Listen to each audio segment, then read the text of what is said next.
беру 500 грамм мякоти тыквы. Сейчас уже начался сезон, и поэтому я освобождаю морозильник от остатков замороженной тыквы. Она у меня вот такая вот уже почищенная, порезанная. Я ее разморозила и буду готовить. Также я возьму одну морковь. У меня была большая, я ее разрезала напополам и возьму половинку. Одна луковица и головка чеснока целая, не бойтесь, он будет запекаться, он станет очень деликатным, мягким по вкусу. Кроме того, я возьму 200 грамм сухого нута, его я буду предварительно замачивать. Также мне потребуется 100 грамм жирных сливок, можно взять 33%, я взяла домашние, вот такие вот густые. Еще потребуется 1 чайная ложка приправы карри, соль, конечно же, немного растительного масла и 50 грамм грецких орехов. Это такая щедрая горсть. Нут я замочила на ночь в холодной воде, он очень сильно увеличился в объеме, чуть больше, чем в 2 раза. Сейчас я его хорошенько промою и отправлю отвариваться. С замоченного нута я сливаю отработанную воду и промою его холодной водичкой, проточной, просто под краном.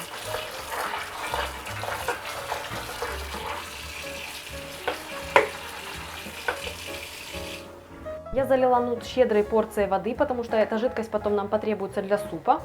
И вода уже закипела, нут будет вариться в течение 35-40 минут. В зависимости от конкретного нута может потребоваться чуть больше или чуть меньше времени, поэтому проверяйте. Я нарежу крупно морковь и лук, а дольки чеснока оставлю целыми.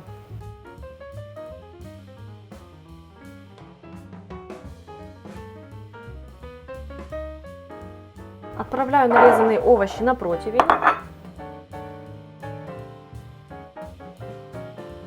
И добавляю порошок карри.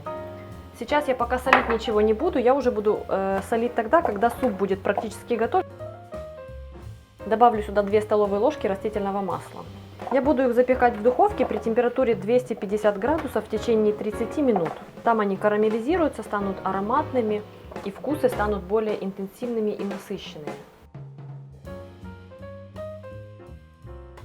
Овощи готовы, и их пора доставать из духовки.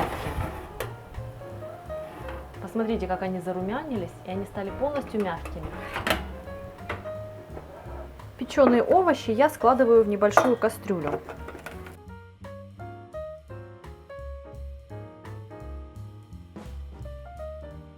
Вливаю в кастрюлю бульон, в котором варился нут. Вливаю столько, чтобы покрыть овощи где-то на сантиметра 2. У меня ушло 800 мл жидкости. Включаю огонь и буду готовить в течение 10 минут после того, как жидкость закипит. Суп варился в течение 10 минут. Сейчас я отправляю к нему горох. Скорее всего, потребуется еще немножко жидкости для того, чтобы сделать его более жидким.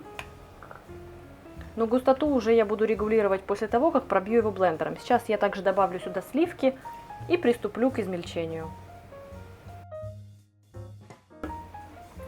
Сливки сделают его по-настоящему согревающим, очень сытным. Идеальное блюдо для осеннего и зимнего рациона.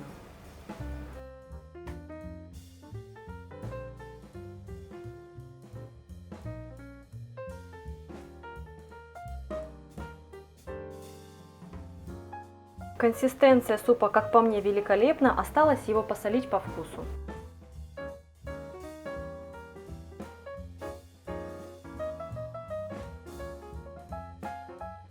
Из оставшейся половины нута и орехов мы приготовим такую текстурную поджарку. Для этого орехи, они у меня и так не очень большие, но я их еще дополнительно немножко порублю.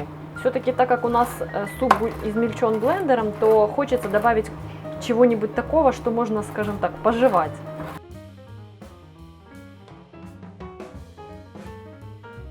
Вливаю сюда столовую ложку растительного масла и отправляю половину нута, а также орехи. Начинаю интенсивно помешивать. По звуку вы слышите, что готовлю я на очень сильном огне, поэтому помешивать нужно постоянно. Я буду обжаривать эту смесь до румяного цвета.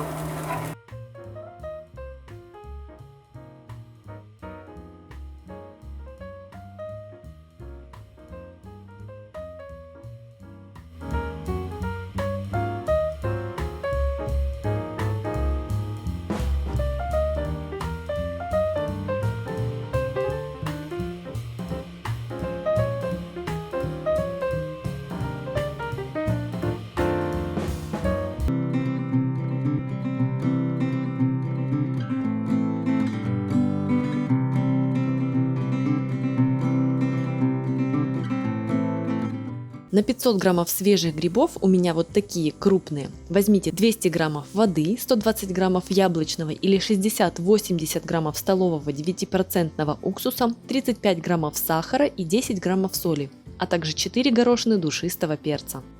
Так как я люблю использовать крупные грибы, перед приготовлением я их очищаю. Счищаю остатки торфа, снимаю верхнюю кожицу со шляпок. Так готовые шампиньоны будут более нежными по текстуре. Если вы используете меленькие грибы, просто хорошенько помойте их. Лесные грибы очистите подходящим для конкретного вида способом.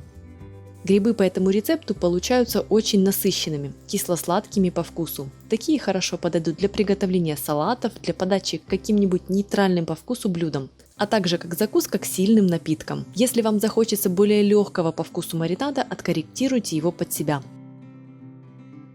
Теперь необходимо разделать грибы. Я аккуратно выламываю ножку и разрезаю каждую шляпку на две части. На этом этапе можно рассортировать ножки и шляпки отдельно и замариновать их порознь. Либо же шляпки пустить на маринование, а ножки на приготовление крем-супа. Отправьте грибы в кастрюлю и залейте щедрым количеством воды, слегка посолив их. Отправляйте кастрюлю с грибами на огонь. Доведите воду до кипения и дайте грибам провариться в течение 5 минут. Сперва они будут плавать на поверхности. В первые минуты кипения будут активно пениться, но затем пена уйдет, а грибы уменьшатся в объеме и станут тяжелее.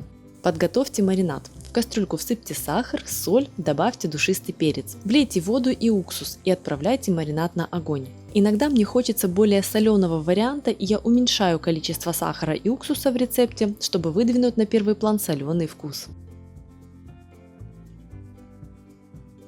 Доведите маринад до кипения, перемешивая его, чтобы сахар и соль растворились. Дайте покипеть минуту и снимите с огня. Подготовьте банку, в которой будут мариноваться грибы. Переложите подваренные грибы в банку шумовкой, давая стечь лишней воде. Если вам удобно, откиньте их на сито и затем переложите в банку. Залейте грибы горячим маринадом и закройте крышку. Оставьте их при комнатной температуре до остывания, после чего они готовы.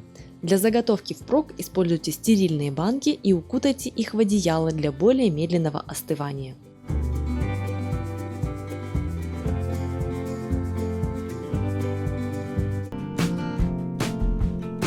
Я беру 8-10 вот таких вот не очень больших помидоров, 6 не очень больших, даже я бы сказала маленьких сладких перца, красных таких вот мясистых, либо 2 таких мясистых больших паприки. Еще я возьму 2 зубчика чеснока, 2 горсти орехов, это около 50 грамм, соль по вкусу, 1 столовую ложку растительного масла и примерно 1 столовую ложку винного уксуса, или же можно взять бальзамический уксус. Список всех ингредиентов я продублирую в описании.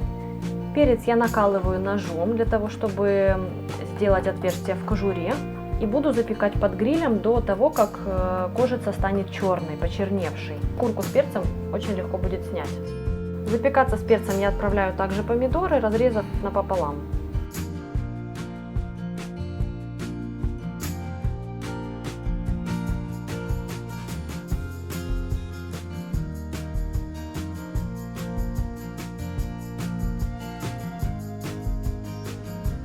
Отправляю под разогретый до 250 градусов гриль. Перцы и помидоры запекались под грилем 20 минут. Сейчас я перцы отправляю в пакет, завяжу его, чтобы они упрели и кожицу было снять очень легко. Помидоры можно оставить подостыть так просто на противне. Эту жидкость, которая здесь есть на дне, не выливайте, ее мы добавим прямо в паштет.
Перцы я почистила и отправила в небольшую вот мисочку отдельно. Сейчас я дочищу помидоры и соединю их вместе с перцем.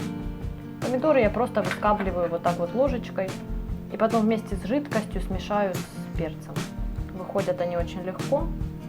Получается такое очень нежное томатное пюре.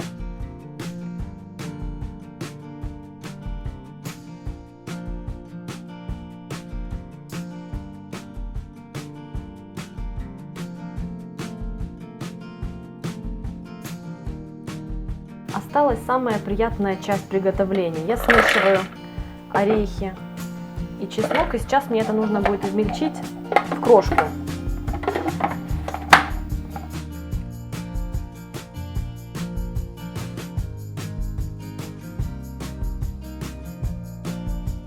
Теперь отправляю в блендер очищенные овощи, помидоры с перцами, со всеми соками, и измельчу все еще разок.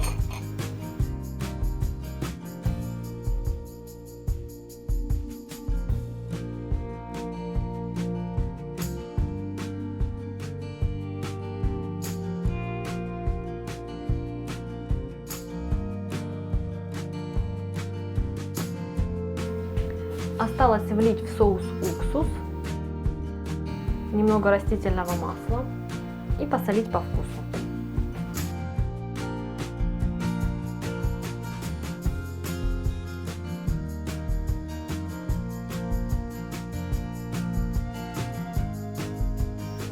Посмотрите, какой красивый получается соус. Яркая, такая насыщенная и невероятно полезная. Готовлю необычную квашеную капусту, которую я очень люблю.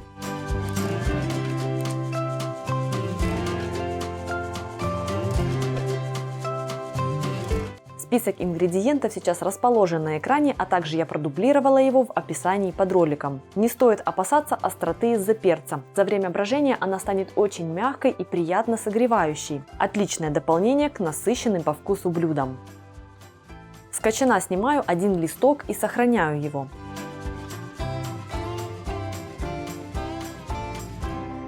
Далее нужно капусту нашинковать. Можно сделать это вручную при помощи терки мандолины или при помощи кухонного комбайна, если такой есть. У меня как раз есть, поэтому процесс идет очень быстро. Нарезаю капусту удобными кусочками, которые поместятся в соответствующее отверстие комбайна. Устанавливаю терку, шинкую.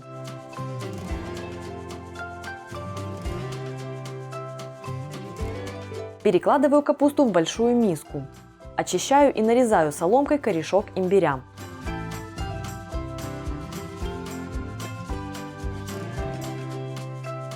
К капусте отправляю острый перец, соль и нарезанный имбирь. Всыпаю куркуму. Теперь важная часть. Ищу дома перчатки и надеваю, иначе какое-то время придется побыть желтокожей, так как куркума очень сильно окрашивает. Перемешиваю капусту со специями и начинаю интенсивно давить ее. Тщательно, сильно, нужно добиться, чтобы она уменьшилась в объеме и начала выделять сок. Если плохо помять капусту, ферментация может идти вяло и долго. Вот так выглядит моя капуста после того, как я ее помяла. Теперь перекладываю капусту в банку, хорошенько ее утрамбовывая.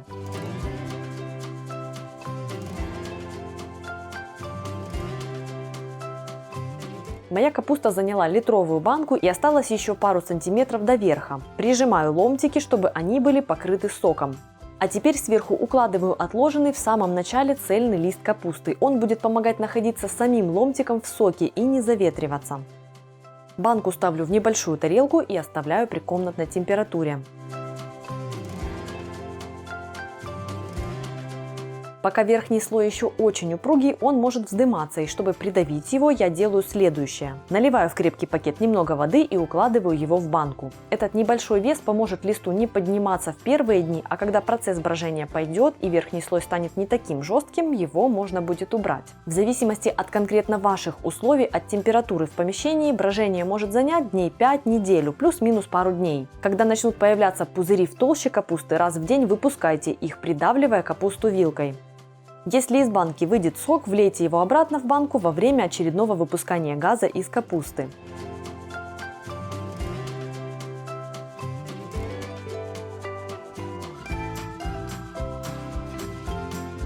Когда капуста перестанет очень сильно пениться, появится яркий аромат квашеной капусты, а на вкус она станет приятно кислой, капуста готова.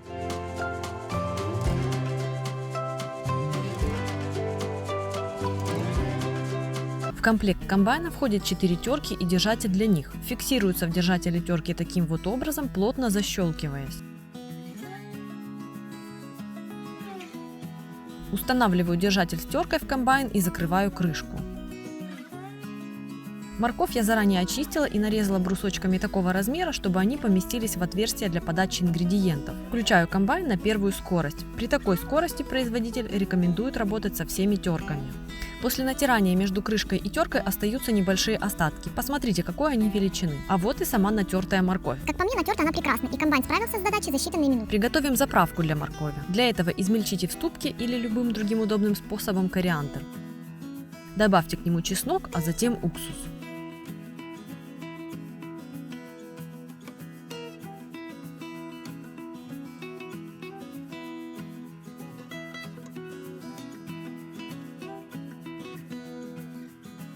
В натертую морковь добавьте сахар и соль. Туда же отправьте кориандр с чесноком и уксусом.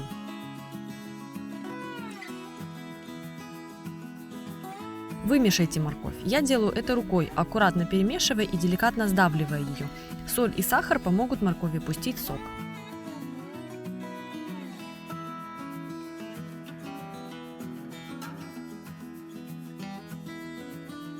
Разогрейте почти до кипения растительное масло и влейте его к моркови в последнюю очередь. Перемешайте до равномерного распределения масла. Уберите морковь в холодильник на сутки, после чего она готова. Первый на очереди новый салат с крабовыми палочками и пекинской капустой. Невероятно яркий и готовится без майонеза. Для него возьмите 300 граммов капусты, у меня это половина кочана, 250 граммов крабовых палочек, 1 сладкий желтый перец, 150 граммов замороженного горошка и 1 красную луковицу. У нее мягкий вкус. Для заправки возьмите 3 столовые ложки жирного йогурта или сметаны, 2 чайные ложки французской горчицы, а также соль и перец. Приготовьте заправку. Для этого смешайте жирный йогурт или сметану, если используете, с горчицей. Приправьте солью, перцем по вкусу и тщательно перемешайте. В случае со сметаной используйте маложирную, около 15%, жирный йогурт 8-10%. Замороженный горошек отправляйте в кипящую подсоленную воду и варите с момента закипания в течение минуты, после чего обдайте холодной водой и откиньте на сито. Приступаю к нарезанию капусты. Внешние листья я снимаю и нарежу их отдельно. Так будет удобнее. Обычно они крупнее и лохматее, так что я дополнительно разрезаю их вдоль. Нарезаю пекинскую капусту довольно крупно, продольными кусочками около 2 см толщиной. При этом самую нижнюю часть, кочерышку, срезаю, но совсем немного, 2-3 см, только чтобы убрать самую грубую часть. Разрежьте напополам очищенную красную луковицу и нарежьте ее тонкими полукольцами. Нарежьте очищенный сладкий перец. Разрежьте его на 4 части, а затем порубите крупной соломкой около 6-8 мм толщиной. К капусте отправляйте перец, лук и зеленый горошек. Нарежьте крабовые палочки. Каждую палочку разрежьте по ширине вдоль, а затем диагональной соломкой. Такие длинные кусочки будут хорошо работать с остальными ингредиентами, которые мы нарезаем примерно так же. Получится очень гармоничный, сбалансированный вкус на каждой вилке. Отправляйте крабовые палочки к овощам. Бережно перемешайте салат. Я делаю это руками. Это самый деликатный способ. Так капуста сохранит свежесть и хрусткость кусочков, и салат не получится клеклым. Если же руками для вас табу, мешайте ложкой, но делайте это аккуратно. Теперь добавьте в салат ранее приготовленную заправку и перемешайте до равномерного распределения. По ранее перемешанному салату она распределяется быстрее и салат не давится.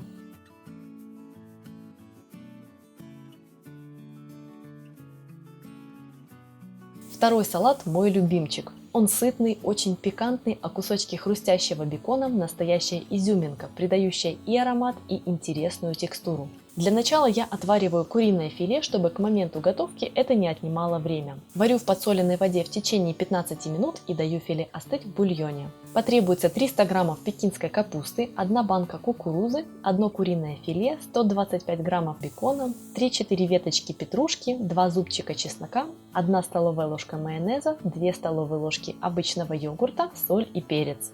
Приготовьте заправку. Для этого в майонез добавьте немного соли, перца и пропущенный через пресс чеснок. Перемешайте смесь. Майонез я использую домашний, ссылку на свои рецепты я оставлю в описании к этому видео. Добавьте к майонезу йогурт и перемешайте до однородности. Йогурт сделает заправку легче и жиже, но при этом она получится яркая по вкусу благодаря чесноку. Бекон поджарьте на сильно разогретой сковороде до румяного цвета с двух сторон. Вытопившийся жир со сковороды вы затем сможете использовать для готовки. Не выливайте его. А сам бекон выложите на бумажное полотенце и промокните кусочки сверху, чтобы сами ломтики получились очень хрустящими. Нарежьте пекинскую капусту. Как и в предыдущем рецепте, внешние листья я нарезаю отдельно, так как они крупнее и мясистее. Для этого салата нарезайте капусту более тонкими ломтиками, не больше сантиметра. Так они будут лучше сочетаться с куриным филе, которое мы не будем резать, а разделим на волокна. Нижнюю плотную часть капусты при нарезании срежьте.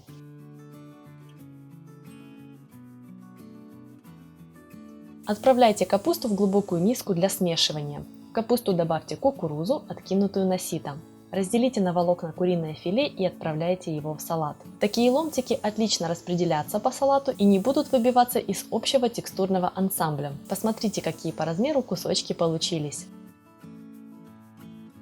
Порубите петрушку. Плотные веточки я срезала, а листочки порубила мелко. На свой вкус можете порубить зелень более крупно.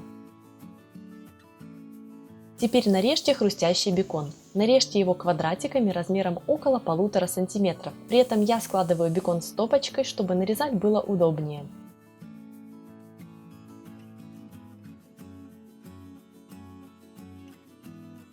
Бекон и петрушку отправляйте в салат. Перемешайте салат руками для равномерного распределения всех ингредиентов между собой. Опять-таки, не хочется руками, мешайте так, как привычно вам. Отправляйте в салат заправку и перемешайте до равномерного распределения. Заправка к этому времени успела немного настояться и стать насыщеннее, а поэтому салат получается очень ароматным.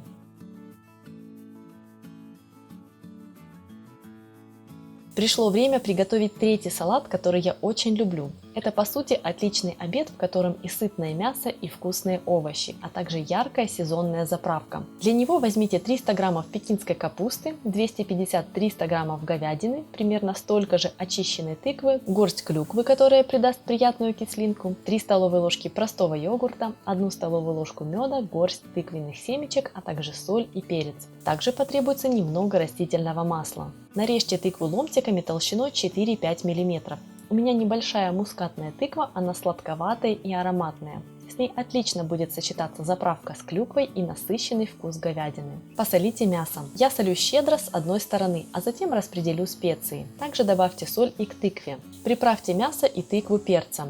Полейте маслом мясо и добавьте немного к тыкве.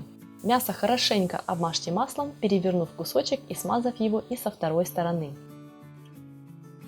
Распределите масло по тыкве, чтобы ни один ломтик не остался без внимания. Так тыква во время обжарки получится равномерно румяной. Очень сильно разогрейте сковороду, а я буду жарить мясо и овощи в гриле. Отправляйте обжариваться сперва мясо. Куску такой толщины в гриле будет достаточно 2 минут. На сковороде же готовьте его по 1,5-2 минуты с двух сторон, после чего снимите, накройте фольгой и дайте отдохнуть. У меня же во время приготовления мяса пожарная сигнализация была так поражена вкусным ароматом, что внезапно завопила. А я, нервно распахивая окна и устраивая сквозняк, не сняла мясо и передержала его. Оно получилось не таким вот розовеньким, но продолжаем. Теперь нужно обжарить тыкву. Делаю это тоже в гриле и готовлю в течение 3 минут. На сковороде на это уйдет 5-6 минут. Готовые ломтики тыквы должны быть мягкими, но не слишком. Они должны по-прежнему держать форму. Пришло время приготовить заправку. Всыпьте в небольшую миску горсть клюквы и раздавите ягоды вилкой. Добавьте к клюкве соль, перец и ложку меда. Перемешайте. Если какая-то ягодка не раздавится, ничего страшного. Так текстура будет интереснее. Отправляйте получившуюся клюквенную массу к йогурту и перемешайте заправку. Крупно нарежьте пекинскую капусту, кусочки должны быть около 3 см, и лучше использовать молодую, небольшую по размеру капусту, в которой больше тоненьких кучерявых листочков. Нарежьте ломтиками толщиной около 4-5 мм мясо. Соберите салат, получится 2 порции. Уложите на тарелке пекинскую капусту, сверху разложите ломтики тыквы. Сверху выложите мясо и полейте его соусом с клюквой. Для красоты посыпьте салат несколькими ягодками клюквы, а для хрустящей текстуры тыквенными семечками. Этот салат – покоритель сердец всех любителей картошечки и отличный вариант разнообразить свою ежедневную еду в холодное время года, когда овощей не так много, да и хочется еды сытной. Список ингредиентов к рецепту в конце видео и в описании. Картофель я отварила заранее. Получилась заготовка, которая экономит время на приготовление. Также я заранее сделала заправку, которая это идет на пользу. Все вкусы объединяются и салат получается очень насыщенным. Первым делом разотрите горошины душистого перца или измельчите их другим удобным для вас способом. Добавьте зубчик чеснока и разотрите его вместе с душистым перцем. Вы можете и просто пропустить чеснок через пресс. Теперь необходимо порубить зелень, 2 стебля зеленого лука и 4 веточки петрушки. Постарайтесь порубить зелень как можно мельче. Мелко порубите четверть красной луковицы. У нее очень яркий, но при этом мягкий аромат. Вы можете порубить ее мелкими кубиками, как показано сейчас на видео, а для максимально насыщенного вкуса можно измельчить ее блендером. Для картофельных салатов такой вариант мне очень нравится. Теперь к 50 граммам кефира или йогурта добавьте душистый перец и растертый чеснок, а также 50 граммов майонеза. Я использую домашний, ссылку на свои рецепты оставлю в описании. Готовится за минуту. Отправьте в миску к заправке нарубленную зелень и лук. Щедро посолите и поперчите заправку. Тщательно перемешайте. Заправка готова. Пора приступать к основному процессу приготовления. Ингредиенты в сборе – это 6 отваренных картофелин, половина крупной красной луковицы, 200 граммов маринованных огурцов, 250 граммов бекона или грудинки, порция готовой заправки. Бекон или грудинку необходимо поджарить до румяного цвета, при этом жирок вытопится и текстура станет более плотной. У меня грудинка вареная, но лучше всего брать варено-копченую, чтобы вкус был густым, пикантным. Готовую грудинку выложите на бумажные полотенца и промокните сверху, чтобы убрать лишний жир. Главный ингредиент – картофель. Нарежьте крупно, не очищая от кожуры. Во-первых, так выглядит красивее, одновременно брутально и по-деревенски уютно. Во-вторых, кожура создает текстуру. В сезон очень круто использовать небольшой молодой картофель целиком. Также очень красиво в салатах выглядит розовый картофель. Можно использовать не только вареный картофель, а еще и печеный. Так что если у вас вдруг после запекания осталось какое-то количество несъеденного, готовьте американский картофельный салат. Нарежьте красную луковицу. Если у вас крупная, нарежьте ее четверть кольцами, а если небольшая – полукольцами или даже кольцами.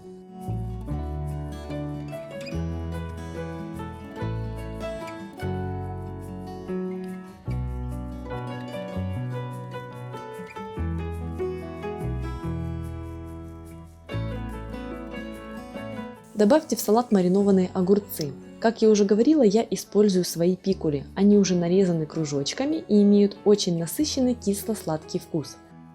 Поджаренную грудинку уложите стопкой и нарежьте квадратиками размером около 1,5 см. Если вы используете бекон, а он обычно тоньше и после обжаривания становится хрустящим, можно просто поломать его руками. Отправляйте грудинку к остальным ингредиентам. Перемешайте салат. Я предпочитаю делать это руками, так как составляющие салата довольно крупного размера и руками получается делать это все аккуратнее. Заправлять салат соусом мне нравится уже во время подачи, поставив соус в небольшой емкости в центр самого салата. Так во время подачи все за столом могут рассмотреть, что в его составе, ведь после заправки салат выглядит уже не так аккуратно. знаменитый тайский суп том-ям. В этом ролике покажу, как его люблю готовить дома я, а также расскажу, как правильно выбрать специфические специи для этого вкусного супа. Если интересно, просто продолжайте смотреть. Список ингредиентов я оставила в описании под роликом. Свой том-ям я приготовлю с грибами шиитаке, вешенками, куриным филе, креветками и помидорами и добавлю в него кокосовое молоко. Будет очень насыщенно. Начинаю с подготовки шиитаке. Я купила их в сушеном виде. Замачиваю грибы в холодной чистой воде на 3-4 часа. Шиитаке имеют очень тонкий аромат, который немного похож на белые грибы, так что можно взять и сушеные белые, если шиитаке нет. Аромат шиитаке нежнее, так что сушеных белых грибов стоит взять вдвое меньше, чем шиитаке. Грибы размокли. Промываю их, заливаю свежей водой и отвариваю в течение 1 часа на небольшом огне, прикрыв крышкой. Затем крышку закрываю, огонь выключаю и оставляю грибы еще на полчаса.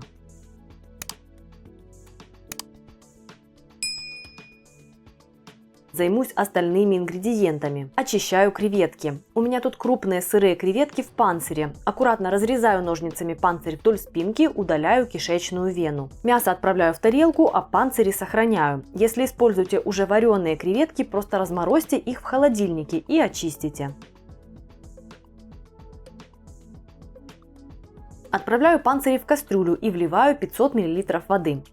Отправляю кастрюлю на огонь. С момента закипания варю бульон в течение 10 минут. Этим временем тоненько нарезаю куриное филе.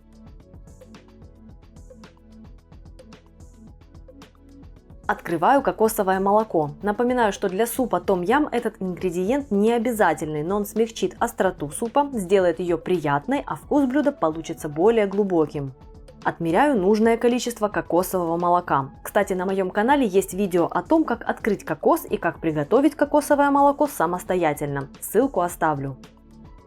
Теперь я расскажу, как выбираю специи для супа том-ям, потому что именно они задают основной вкусовой тон. И как я выбираю их, чтобы не покупать кучу разных и обойтись одной смесью. Есть набор обязательных ингредиентов, которые используются для любого из видов том-ям. Это база. Она используется для приготовления белого бульона. В нем обязательно должен быть лимонграсс, корень галангала, листья кафир-лайма и чили. Готовые смеси для такого бульона часто продаются в наборе в замороженном виде. Но кроме смеси потребуется приобрести также рыбный соус. Это тоже обязательный ингредиент в супе том-ям. А если вы захотите приготовить не белый, а красный том-ям, именно это самая популярная разновидность, и я готовлю именно такой, то нужно будет купить еще и чили-пасту. Заморочливо, правда? То есть уже надо купить набор для бульона, рыбный соус и чили-пасту. Как поступаю я, чтобы максимально упростить и ускорить процесс? Удобнее всего купить одну готовую пасту, в составе которой будут все обязательные ингредиенты. Лимонграсс, галангал, листья лайма, чили, рыбный соус. Например, в магазине я хотела приобрести такую пасту, но посмотрев на состав, поняла, что к ней нужно будет еще докупить несколько компонентов дополнительно, а это уже неудобно. Мне также нравится, когда в составе пасты для супа есть также паста тамаринда. Это очень яркий ингредиент, характерный для тайской кухни. Он может быть указан как финиковая паста, и она придает кислинку, и тем самым вкус супа будет более сбалансированным. И еще круто, когда в составе есть креветочная паста. Это продукт ферментации, и он работает как природный усилитель вкуса. Вот я подобрала для примера 3 пасты в случайном интернет-магазине, которые содержат все нужные ингредиенты.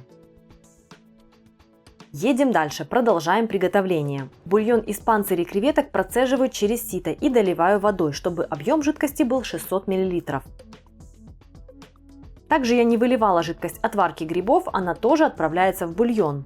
Отправляю в бульон нарезанное куриное филе, пасту для супа том-ям, вливаю кокосовое молоко. Перемешиваю, довожу до кипения на плите и варю 5 минут. Этим временем нарезаю шиитаке и вешенки. Наполнение для супа том-ям может быть разным. Так, это может быть только курица, курица с грибами, креветки, самая разная рыба и морепродукты, а также можно приготовить чисто овощной вариант. Тут можно экспериментировать и брать то, что есть. Отправляю грибы в кастрюлю и готовлю еще 5 минут. Так как креветки у меня крупные, разрезаю их напополам. Отправляю в том-ям и готовлю еще 2 минуты. Если креветки уже отварены, выключать огонь стоит сразу после их закладки в суп. Температуры будет достаточно, чтобы они прогрелись, и при этом креветки не станут резиновыми. Готовый суп я пробую на соль. Если необходимо, присаливаю. Так как у меня есть рыбный соус дома, то я использую его. Выжимаю сок лайма, чтобы получить полную гармонию вкусов. Для подачи нарезаю помидоры. Также том-ям обычно дополняется отварным рисом, чтобы придать ему больше насыщенности, осытнить его. Разливаю готовый суп по глубоким тарелкам, в каждую кладу по несколько долек помидора. Лайм и немного зелени сделают блюдо красивым. По классике используется кинза, но если не любите ее вкус, петрушка отлично подойдет. Сбоку порция отварного риса, и пускай каждый решает, отправлять ее в том-ям, съесть отдельно в прикуску или обойтись без него. Приятного аппетита!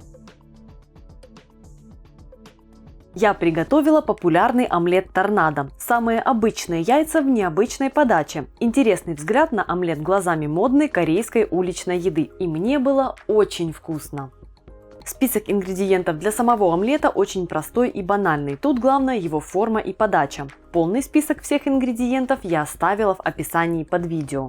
Сам омлет готовится быстро и просто, так что сперва расскажу, что взяла для подачи я. На дно тарелки для подачи я выложила слой соуса маринара. Я публиковала его на канале совсем недавно и не буду загромождать это видео рецептом. Ссылку на него оставлю в описании вместе с ингредиентами. Также я взяла самый простой отварной рис. У меня басмати. Очень люблю его вкус и рассыпчатость. Рис я выложила поверх соуса. Вместо отварного отлично подойдет и жареный рис. Рецепты тоже есть на моем канале. С жареным рисом получится еще сытнее и насыщеннее. В целом же по подаче могут быть сотни вариаций с любой крупой, с разными овощами и добавками. Просто выберите то, что вкусно вам. А то и просто можно съесть омлет соло. Я пробовала и так, мне понравилось. Для свежести я нарубила немного зеленого лука. Приготовлю сам омлет. Дело считанных минут. Яйца разбиваю в удобную для смешивания миску. Добавляю соль и взбиваю венчиком. Можно и просто вилкой, но не стоит взбивать блендером с ножами. Тогда омлет на сковороде рвется и придать ему характерную форму не получается. Сковороду хорошенько разогреваю на среднем огне и отправляю туда топленое масло. Важно использовать именно это количество, чтобы омлет свободно двигался и скользил.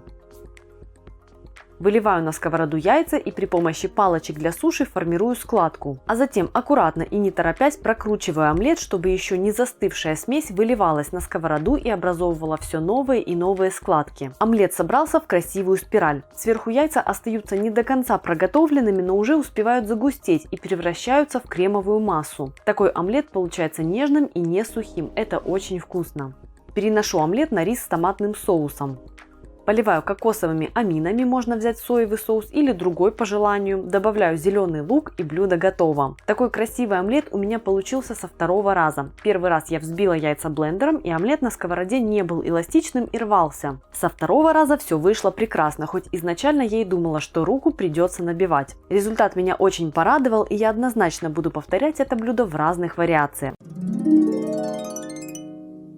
Беру для мини-маффинов 85 грамм обычной белой пшеничной муки, 1 чайную ложку разрыхлителя, у меня домашний, дам ссылку на него в описании. Возьму пол чайной ложки соли, щепотку перца, также у меня здесь 100 граммов йогурта, можно взять кефир, 40 граммов растительного обычного рафинированного масла, 1 яйцо.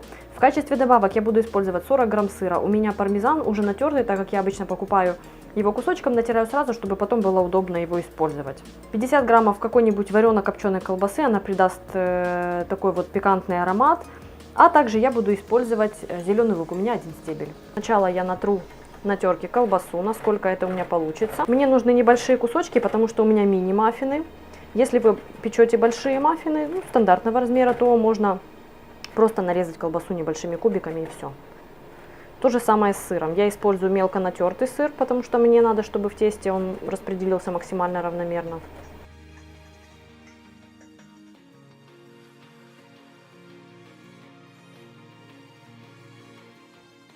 Итак, тут у меня уже все в кучке. Сначала я смешиваю все сухие ингредиенты.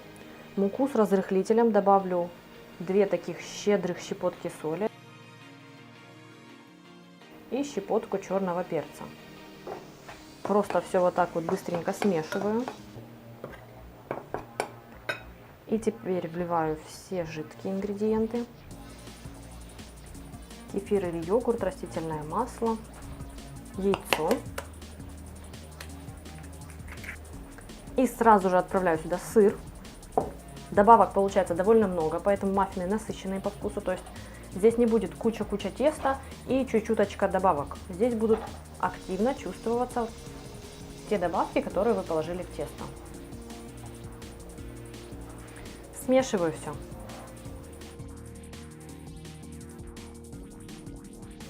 Тесто готово. Беру свои любимые кондитерские мешочки и отправляю сюда тесто. Вот тесто в мешочке, мне будет так удобно распределять его по небольшим формочкам.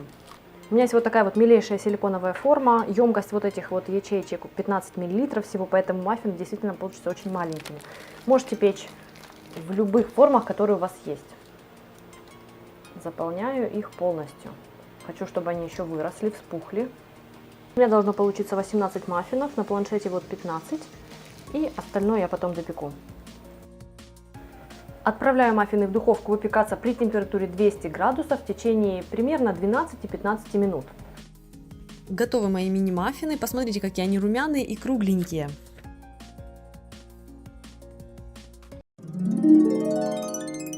Тут у меня 160 граммов цельнозерновой муки. Можете брать обычную белую пшеничную муку, 2 чайные ложки разрыхлителя. Возьму 1 чайную ложку соли и немного черного перца.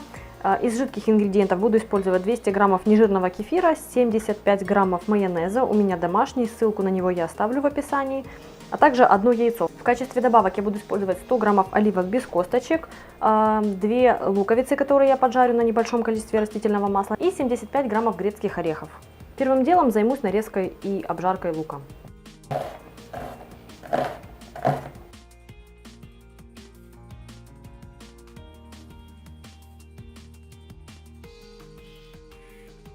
Разогреваю сковороду, вливаю в нее пару столовых ложек растительного масла и буду обжаривать лук.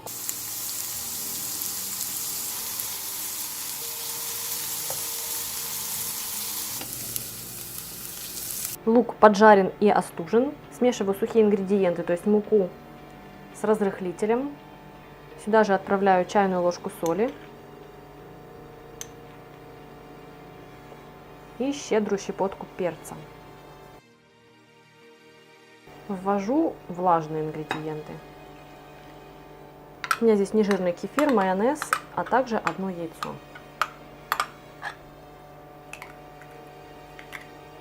Тесто основа простое в приготовлении, как-то особенно его замешивать не нужно ни миксером, ничем. Главное, чтобы вся мука хорошо вошла и смешалась со влажными ингредиентами, чтобы не было непромешанных кусочков. Теперь добавляю в тесто лук. Орехи я рубить не буду, вот у меня здесь половинки, но я их разделю на четвертинки и вот так вот крупно и отправлю в тесто. Я хочу, чтобы в тесте они были заметные. Оливки я тоже не буду разрезать. Хочу, чтобы все добавки хорошо читались. Тесто готово, отправляю его в форму. У меня здесь стандартная китайская форма для кексов, ее размер 12 на 22 или на 24, поэтому если у вас есть вот такого плана форма, даже если будет небольшое расхождение в сантиметрах, она прекрасно подойдет. Я ее дополнительно выстилаю пергаментом. Отправляю тесто в форму и буду выпекать при 175 градусах около 1 часа. Закусочный кекс готов. Посмотрите, какой он румяный. Дам ему остыть. Тут у меня 250 граммов куриной печени, 2 яйца, 2 луковицы. 1 луковица пойдет в само тесто, 2 луковицу я поджарю на небольшом количестве растительного масла и буду перемазывать вместе вот с домашним майонезом. Если вы жареный лук не любите, то просто его уберите. Также в тесто я добавляю 100 граммов тыквы. Если вы не любите тыкву, можете добавить морковь. У меня уже натертая сырая тыква. Также в тесто пойдет 1 стакан молока и 5 столовых ложек овсяных хлопьев. Приправлю я все, конечно же, солью и перцем. И затем я планирую подать печеночный торт на зубочистках в виде канапе. Это я вам буду показывать дальше в видео, поэтому не переключайтесь. Сейчас я мелко нарежу луковицу и буду ее обжаривать на масле.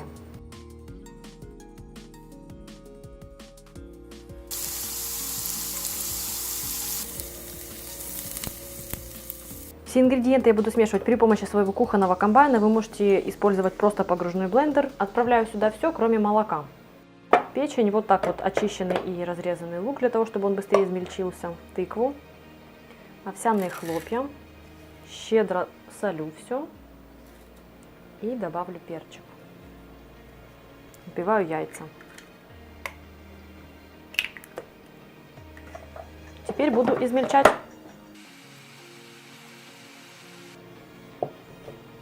Ну и теперь я вливаю все молоко. Смешаю еще раз.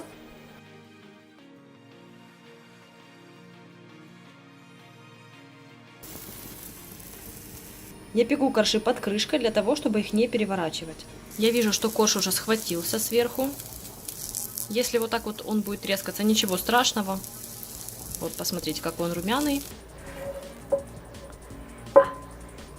Вкладываю коржи на такой вот лист пергамента, мне так будет удобнее потом торт собирать. У меня получилось 3 пухленьких коржа. Если вы любите, конечно, более тонкие, то вы можете испечь 5-6 коржей. Для перемазывания беру свой домашний майонез, 3 столовые ложечки. У меня, в принципе, осталось вот такие вот с горкой. Ладно, уже. Возьму все, что осталось, 4 получится. И добавляю сюда ранее поджаренный лук.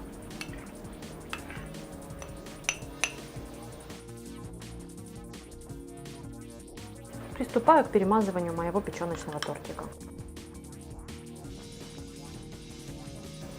Я распределила весь майонез. Верхний слой я не буду смазывать майонезом, потому что сверху у меня будет яблочко. Собранный торт я отправляю для пропитки в прохладное место, то есть в холодильник на ночь. Для подачи я подготавливаю 2 яблока. Их я очищаю от кожуры и удаляю из них сердцевинку. Нарезаю небольшими ломтиками.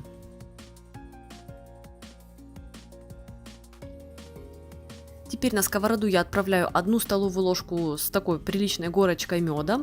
Жду, пока он немного растопится, и вливаю к нему бальзамический уксус.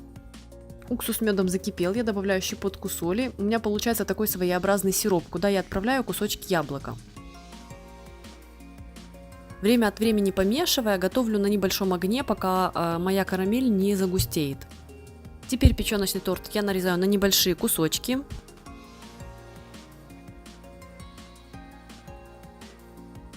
И на каждый кусочек я выкладываю по ломтику яблока. 2 яблок мне как раз хватает для того, чтобы хватило на все кусочки. Небольшие части у краев останутся для дегустации. Пришпиливаю каждый ломтик яблока к печеночному торту при помощи зубочистки. Так я и буду все подавать. Сытно, невероятно вкусно и готовятся практически из ничего. Помимо базового рецепта я поделюсь парой дополнительных вариантов, так что смотрите до конца.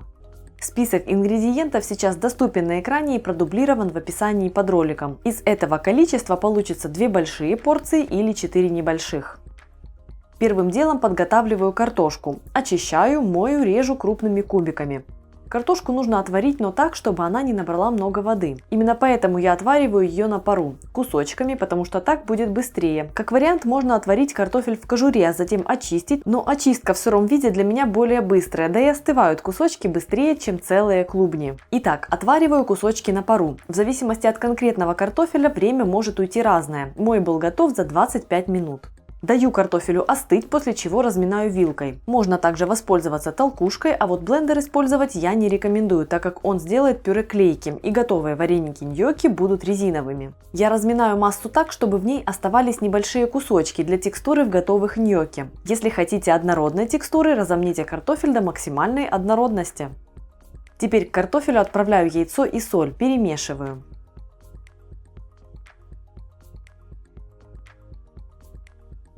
Затем всыпаю муку. Так как клубни могут быть чуть больше или чуть меньше, тесто возьмет разное количество муки. Так что сперва я добавляю 1 стакан муки, это 160 граммов, а затем уже домешиваю еще, если необходимо. Тщательно вмешиваю муку. Я всегда оставляю тесто для ленивых вареников из картошки липковатым, мягким. Не ввожу в него много муки. Так готовые ньокки получаются нежными, не забитыми. И вот как раз в случае, если отваривать очищенный картофель просто в воде, он набирает больше влаги, и в тесто затем нужно вводить больше муки. Вареники так получаются более плотными и резиновыми. Сейчас хорошо видны оставленные мной кусочки. В начале ролика я обещала показать также пару вариантов, которые привнесут разнообразие. Очень ароматным тесто сделает пудра из сушеных грибов. Я просто измельчила их на кофемолке и добавляю по 1 чайной ложке порошка на порцию теста. По желанию количество порошка можно увеличить, чтобы получить более насыщенный грибной аромат. Добавляю пудру вместе с яйцом и солью, а дальше замешиваю, как и базовый вариант.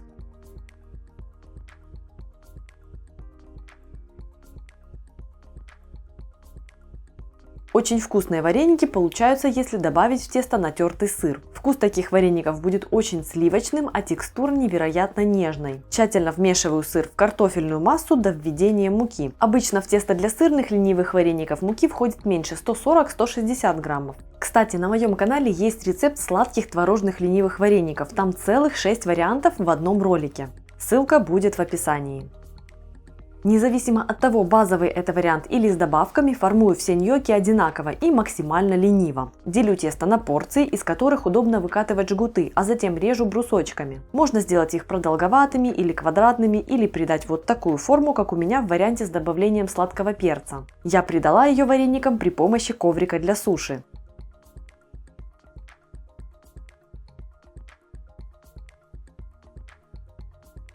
В большой кастрюле довожу до кипения воду, солю ее и вливаю немного растительного масла, чтобы вареники не слипались во время варки и не прилипали ко дну. Отправляю вареники в воду, деликатно перемешиваю и жду, пока всплывут. После того, как всплыли, варю в течение 1 минуты и достаю. Подавать можно с маслом, с мелко рубленой зеленью, со сметаной или сливками. Главное, чтобы вкусно было именно вам. Готовлю знаменитое греческое блюдо из баклажанов. Мусака – это нежно, сытно и в сезон этого овоща просто идеально. Такой порции хватит на большую компанию или несколько обедов. Продолжайте смотреть, и будет очень вкусно. Список ингредиентов к рецепту я оставила в описании под видео. Начинаю с подготовки баклажанов. Я использую вот таких полосатиков, так как в магазине они просто были самыми свежими. Сорт подойдет любой. Срезаю чашелистики и нарезаю баклажаны пластинами толщиной около сантиметра.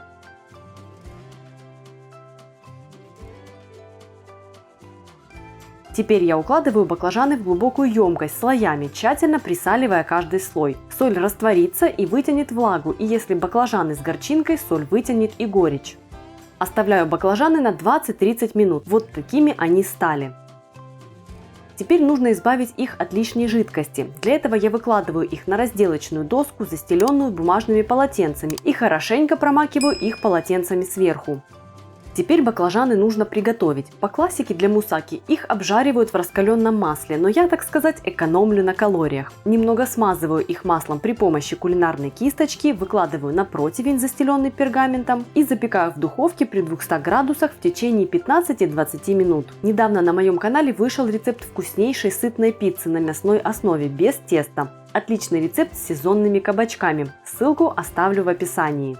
Баклажаны подготовлены. Теперь приступаю к приготовлению мясного соуса. Он очень сильно напоминает итальянский болоньезе, но тушить его нужно не так долго. Кстати, болоньезе есть на моем сайте, ссылку на рецепт оставлю. Фарш можно взять любой. Я использую телятину и измельчаю мясо самостоятельно на мясорубке.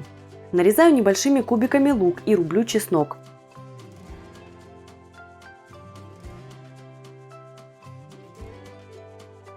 Натираю на крупной терке морковь. Сковороду разогреваю на довольно сильном огне, вливаю туда пару ложек растительного масла и отправляю туда фарш. Время от времени помешиваю его, чтобы разбивать крупные комочки. Готовлю до появления легкой золотинки. Добавляю в фарш соль, специи для мусаки и сухое вино. Перемешиваю и готовлю пару минут. Я использую готовую смесь для мусаки. В ее состав входят орегано, молотый кориандр, корица и острый красный перец. Все эти специи можно взять по отдельности. 1 чайную ложку орегано, пол чайной ложки кориандра, четверть чайной ложки корицы и столько же красного перца. Отправляю в сковороду лук, чеснок и морковь. Перемешиваю до распределения и готовлю пару минут.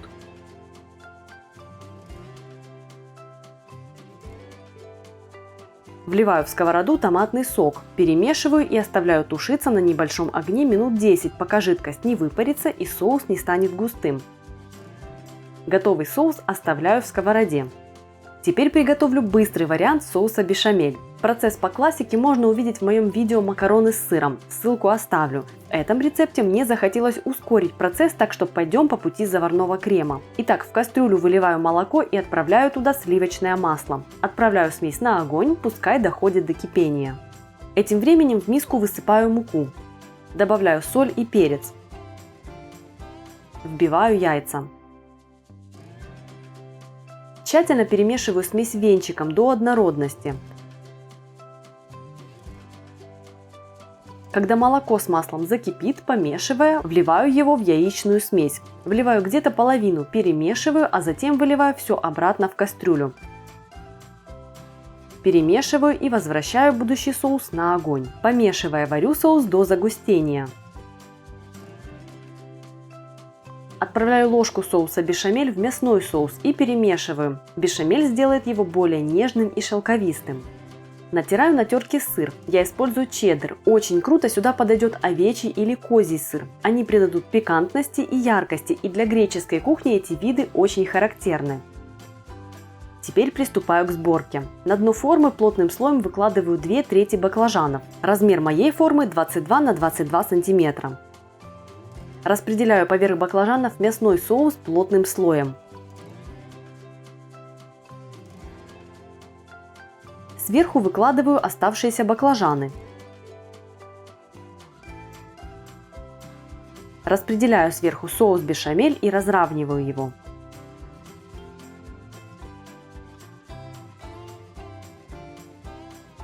Присыпаю верх сыром и равномерно его распределяю. Запекаю мусаку в духовке при 180 градусах в течение 30-40 минут до румяности сыра и аппетитнейшего побулькивания у краев.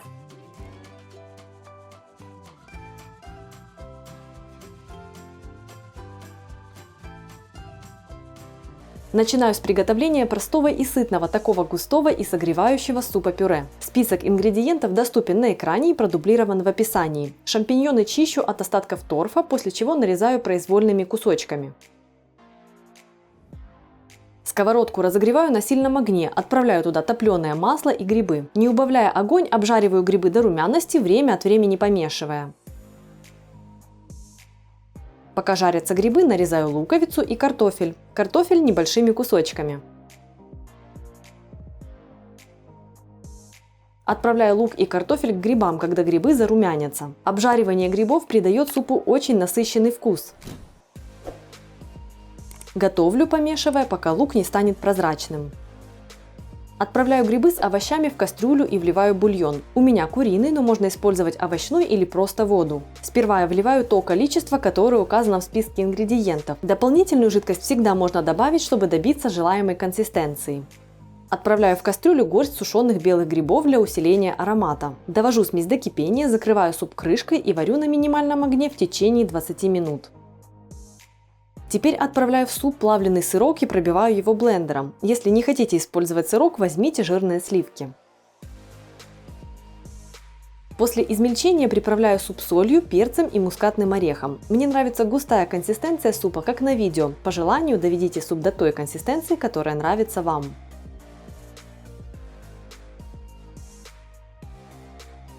Далее на очереди плавленый сыр с грибами. Этот сыр удобно намазывать на хлеб и гренки, он мягкий и нежный. Список ингредиентов сейчас доступен на экране. Процесс очень простой и быстрый. К творогу всыпаю соль, соду, вбиваю яйцо и вливаю растопленное сливочное масло.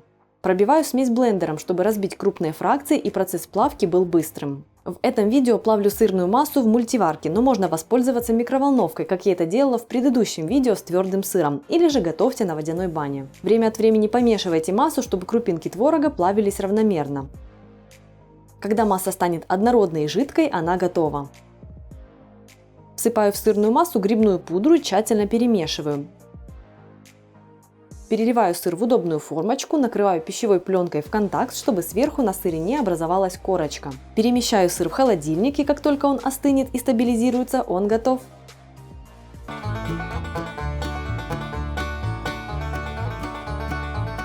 Я беру 400 грамм уже очищенной тыквы, 2 картофельные среднего размера, 1 яйцо, 1 луковицу, 2 зубчика чеснока. Также я буду связывать драники при помощи муки. Вы можете взять обычную пшеничную муку, я буду использовать кукурузную, мне с ней больше нравится. Также мне потребуется соль и перец и растительное масло для обжаривания. Натирать овощи буду при помощи своего кухонного комбайна, установив вот такую вот небольшую терочку. Вы можете натереть все вручную.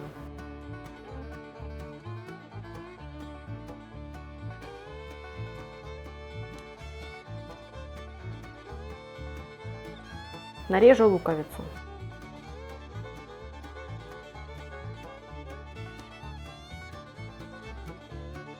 Отправляю в удобную миску натертые ранее овощи и добавлю к ним лук, а также пропущу чеснок через пресс.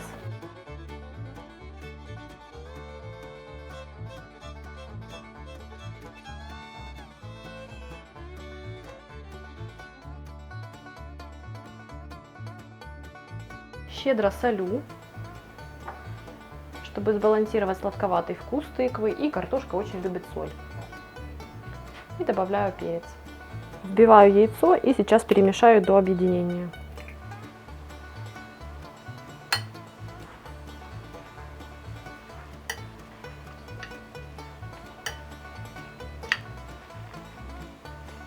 Теперь я буду вводить понемногу муку до тех пор, пока масса не получится такой вот вязкой и удобной для того, чтобы обжаривать из нее драники. Сказать сразу, сколько нужно муки, довольно сложно, потому что бывает разная по влажности тыква, а также картофель, яйца чуть больше, чуть меньше. И поэтому лучше добавлять муку на глаз. Я думаю, что муки достаточно, буду приступать к обжариванию драников.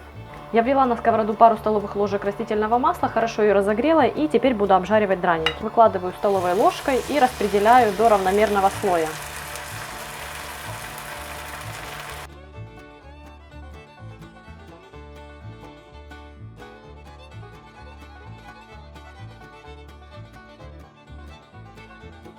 Пришло время перевернуть дранички на вторую сторону и закончить приготовление. Посмотрите, какие они румяные. А запах просто обалденный.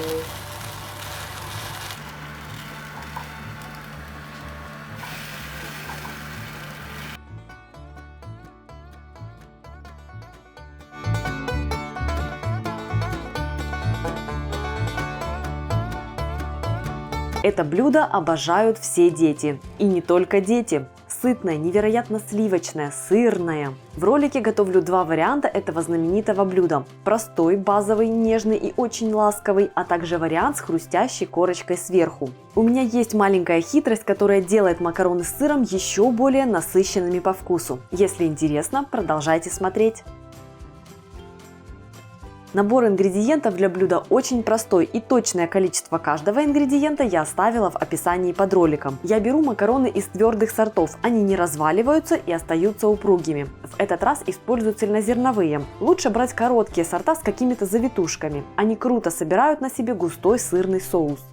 Для хрустящей корочки потребуются панировочные сухари и выдержанный твердый сыр, пармезан, грана падано, чеддер или что-то подобное. Такой сыр очень насыщенный, поэтому нужно совсем немного. В большую кастрюлю набираю много воды, щедро солю, довожу до кипения и отправляю туда макароны отвариваться. Готовлю их на 2 минуты меньше, чем рекомендует на упаковке производитель. Макароны затем еще будут в соусе и дойдут, не переготовятся и не станут кашей. Пока закипает вода и готовятся макароны, готовлю соус. Для него натираю на крупной терке сыр.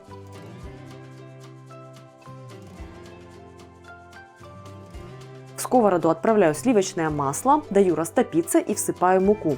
Готовлю все на небольшом огне. Перемешиваю смесь, чтобы масло и мука равномерно смешались. Затем понемногу вливаю в сковороду бульон, тщательно вымешивая соус, чтобы комочки расходились и соус был нежным и однородным. Это по сути соус бешамель, только вместо молока я использую бульон. Так вкус блюда станет еще насыщеннее.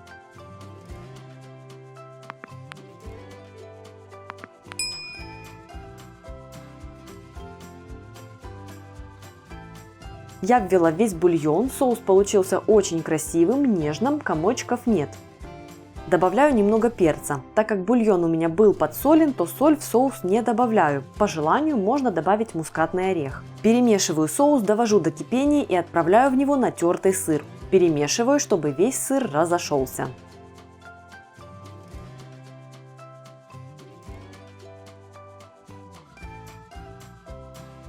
Посмотрите, каким нежным, обволакивающим получается этот соус. Потрясающе! Этим временем макароны сварились, и я откидываю их на сито. Отправляю макароны в соус и перемешиваю, чтобы соус покрыл их со всех сторон и попал во все углубления.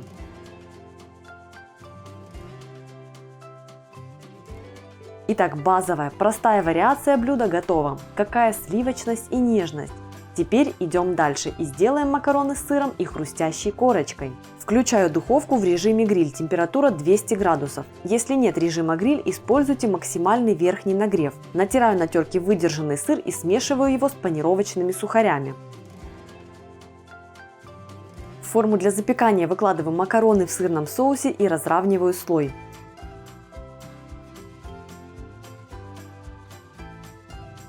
Посыпаю макароны сверху смесью из сыра и панировочных сухарей, отправляю в духовку под гриль на 3-4 минуты, пока корочка не зарумянится.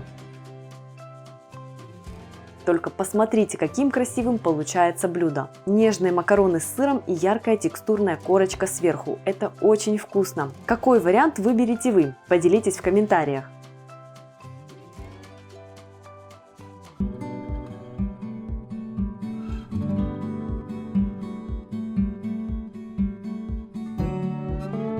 Для курицы в сливках я взяла вот такое вот филе фермерской курочки вместе с кожей. Можно брать просто филе без кожи. Филе я солю и перчу с двух сторон.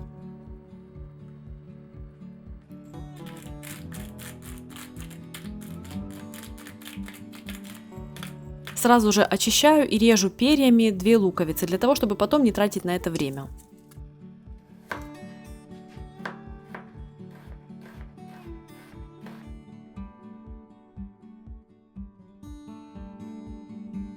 Очень хорошо разогреваю сковороду на большом огне. Так как филе у меня на коже, я не буду использовать растительное масло. Укладываю филе на сковороду, накрываю крышкой, чтобы слишком сильно брызги не разлетались, и жду, пока филе станет румяного цвета.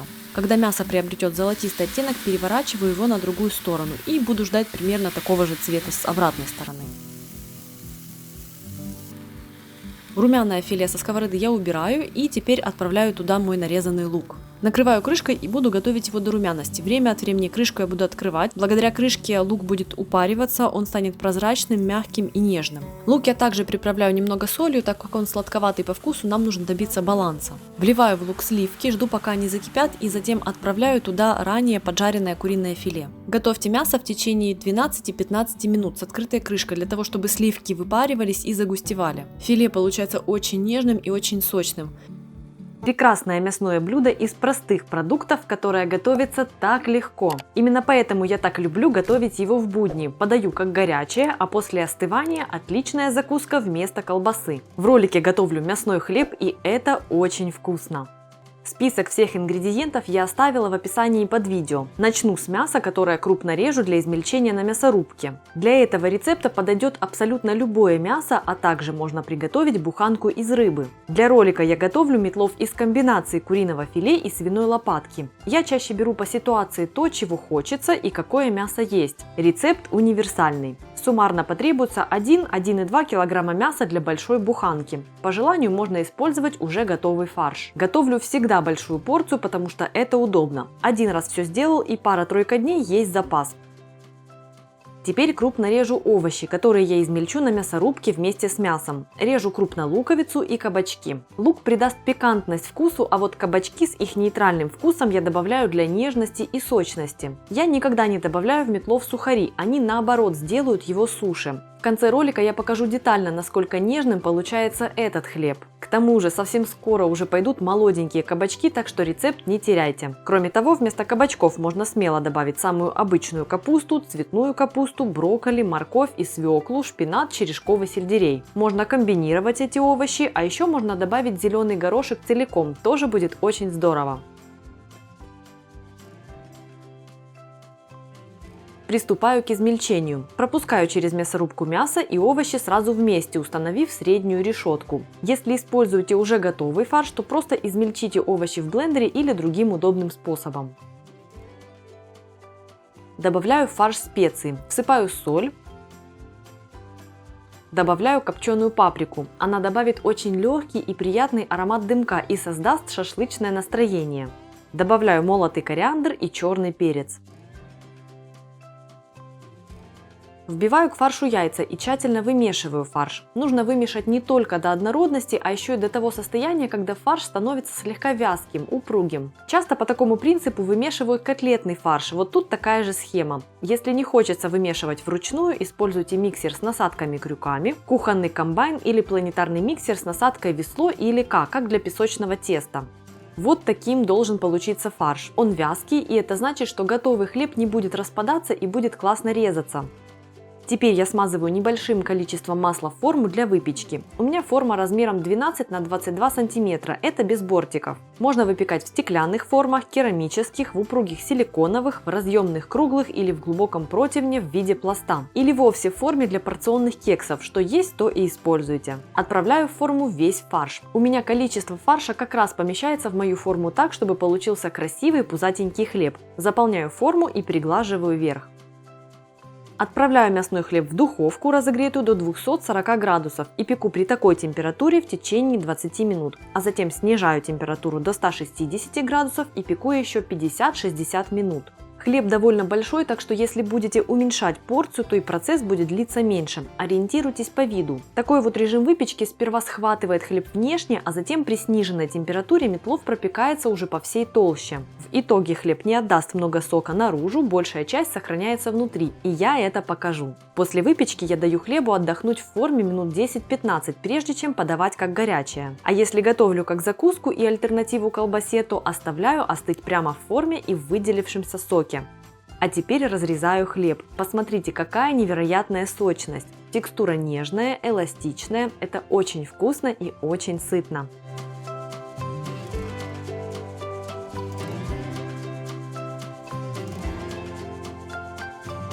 В этом видео приготовим вкусный куриный рулет без возни с вырезанием скелета из целой курицы. Готовится просто, намного быстрее, и если интересно, продолжайте смотреть.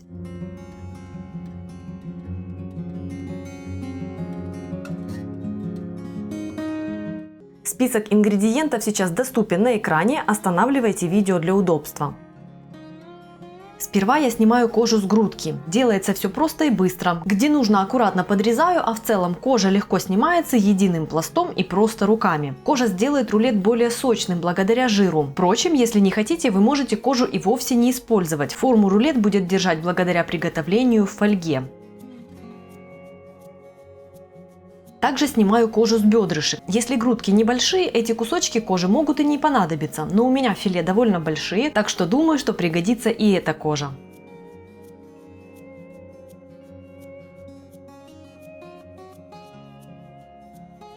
Срежьте мясо с бедрышек и нарежьте довольно крупно. Размер кусочков 2-3 см. Кстати, соотношение мяса, филе и бедрышек вы можете смело менять.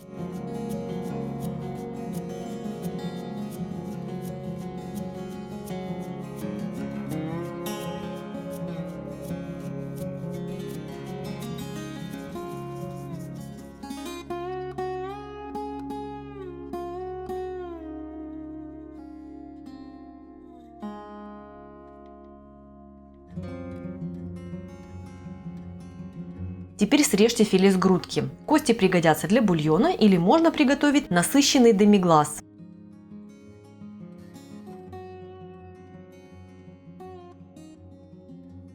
Филе нарежьте чуть более крупными кусочками, чем мясо с бедрышек. Это мясо готовится быстрее, и таким образом мы сбалансируем всю массу.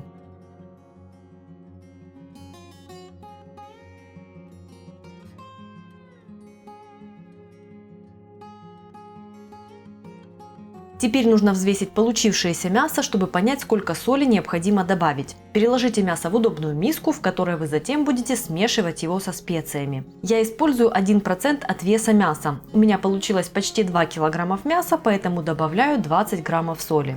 Добавьте специи. В данном случае у меня смесь итальянских трав и крупная паприка. Кстати, домашняя, ее заготовку я показывала в видео на канале. Добавьте пропущенный через пресс чеснок. Как я уже говорила, комбинации специй могут быть абсолютно разными. Все зависит от ваших предпочтений. Добавив специи, тщательно перемешайте мясо для равномерного распределения.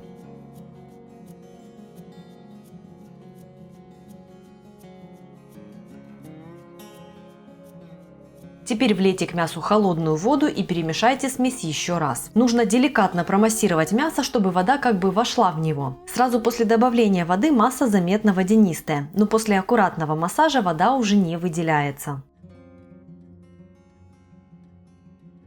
Теперь сформуем рулет. Я сделаю 2 штуки по килограмму. На рабочую поверхность укладываю один большой кусок фольги вдоль, а затем перпендикулярно ему еще 2. Эти 2 куска будут как бы основными, а первый удерживающим. Вы также можете использовать рукав для запекания, чтобы придать форму рулету. Расстелите по фольге кожу, которая будет играть роль оболочки. У меня тут 2 куска с грудок, а для второго рулета я использовала кожу с бедрышек. Выложите на кожу половину мяса и придайте массе форму батона однородной толщины, завернув ее в фольгу. Концы закрутите, чтобы зафиксировать края рулета. Постарайтесь сделать это так, чтобы рулет получился плотным.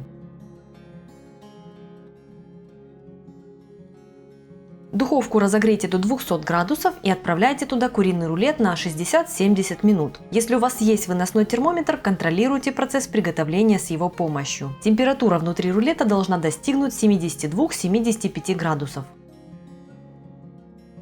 После приготовления куриный рулет можно подавать сразу же как основное блюдо. Или же дайте рулету остыть и стабилизироваться, если рассматриваете его как закуску, как замену колбасе или буженине. В этом случае в идеале разрезать его после выдержки в холодильнике в течение нескольких часов. Но я не удержалась и разрезала его раньше. Посмотрите, какой аппетитный рулет получился. Надеюсь, вам тоже будет очень вкусно. Насыщенное, вкусное и сытное блюдо, к которому можно добавить разве что немного салата из свежих овощей. Это простой в приготовлении полноценный обед или ужин, и вам будет очень вкусно.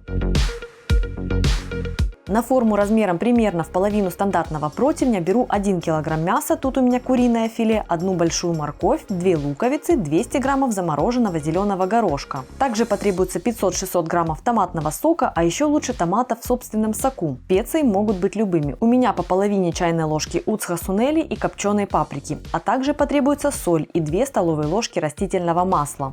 Для кружочков сверху беру 250 граммов муки. Это может быть как обычная пшеничная мука высшего сорта, так и цельнозерновая. А я в видео буду и вовсе использовать рисовую. Она мне очень нравится. 160-200 граммов кефира, сколько возьмет тесто, а также половина чайной ложки соды, четверть чайной ложки соли и 2 столовые ложки растительного масла. Первым делом приступаю к приготовлению основной части, то есть мяса и овощей. Мясо режу довольно крупными кусками, сантиметра по 4. Нарезаю крупно лук и морковь.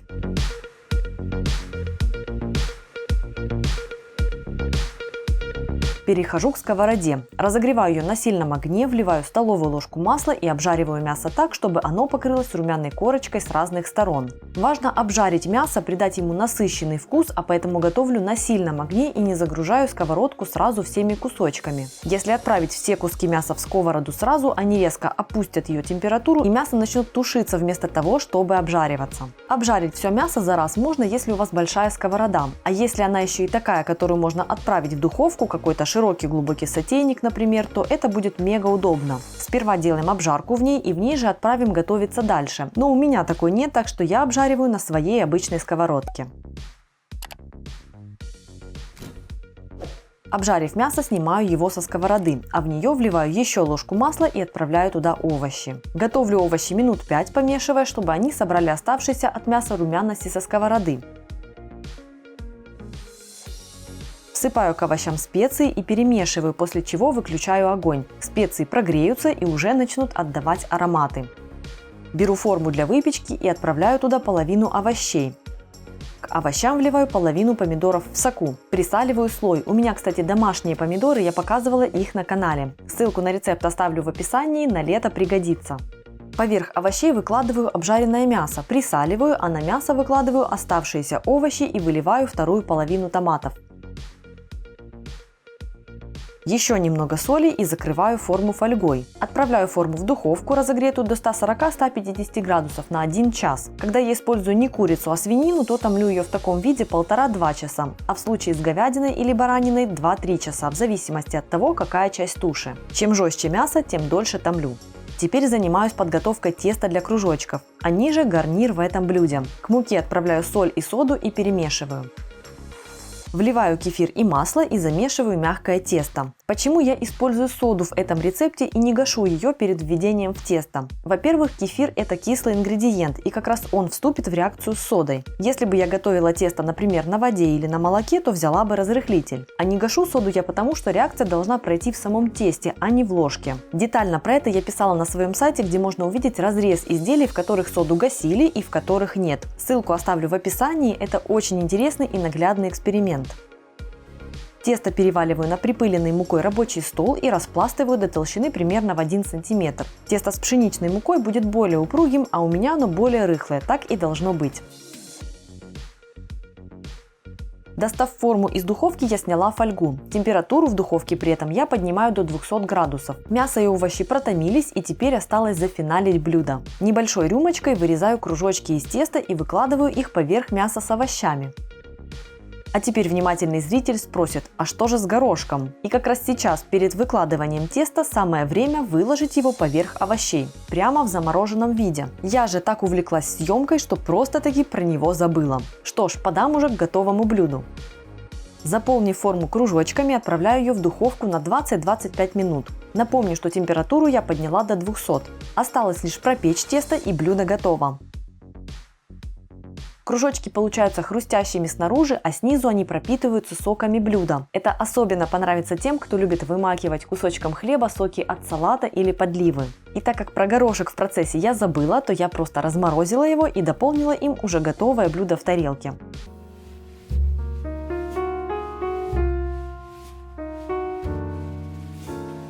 Для приготовления тыквенной запеканки я использую тыкву, которую я предварительно запекла. У меня здесь 250 граммов. Обычно я покупаю одну большую тыкву, очищаю ее, затем либо запекаю, либо отвариваю, либо же запекаю в микроволновой печи.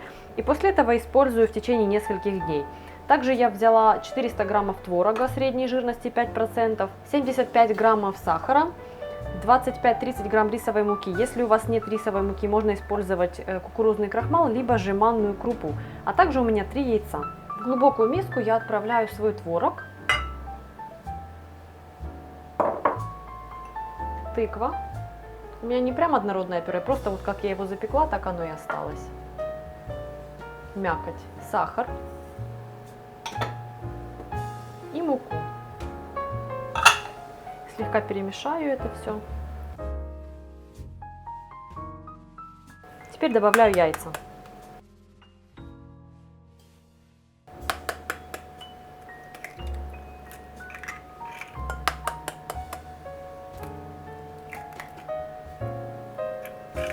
Измельчаю смесь при помощи блендера.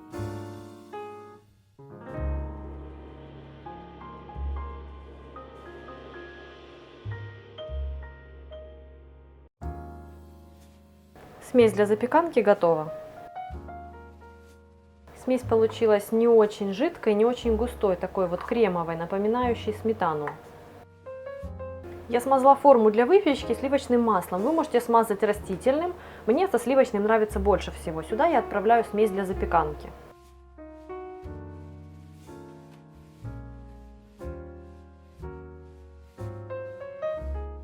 Запеканку я буду выпекать при 175 градусах в течение приблизительно часа. Но вы посматривайте на нее, как только она зарумянится и станет довольно-таки плотной, она готова. Запеканка готова, пора доставать ее из духовки. Посмотрите, какая она румяная. У меня она готовилась в течение 1 часа.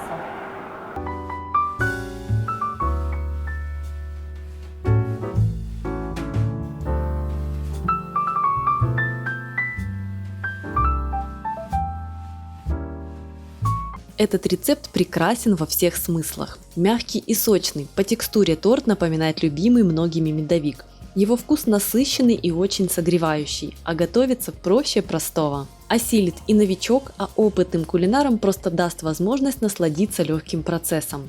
Подойдет этот рецепт также тем, у кого нет духовки или же не хочется ждать, пока она разогреется. Список ингредиентов к рецепту в конце видео и в описании. Чтобы сохранить себе этот рецепт, ставьте лайк, а также подписывайтесь на мой канал «Жизнь вкусная» и нажимайте на колокольчик. необходимо 200 граммов запеченной тыквы или пюре, 120 граммов сахара, 2 столовые ложки растительного масла, 1 яйцо, 320 граммов муки, а также 5 граммов разрыхлителя. Для творожного крема возьмите 400 граммов творога жирностью 10%. Он должен быть мягкий и легко растираться между пальцами. Так крем получится однородным. Можно использовать брикетный творог. Также возьмите 400 граммов жирных сливок 33%, 100 граммов сахарной пудры и 1 чайную ложку корицы для согревающего аромата. Готовим тесто. Тыквенное пюре, запеченную тыкву смешайте с растительным маслом, добавьте яйцо и сахар. Пробейте смесь блендером до однородности. В качестве альтернативы сахару можно использовать в этом рецепте мед. Он тут будет очень кстати, потому что отлично сочетается и с тыквой, и с корицей. Также можно использовать коричневый или кокосовый сахар. В половину объема муки, 160 граммов, то есть 1 стакан, добавьте разрыхлитель и перемешайте смесь. Так разрыхлитель равномерно распределится по тесту. Вмешайте муку в тыквенную основу. Удобнее делать это частями. Вымешивайте тесто вручную или при помощи миксера, как вам удобнее. Пока тесто еще не очень густое, миксером будет удобно, но на самом деле процесс этот такой быстрый, что все отлично получается и при помощи ручного труда.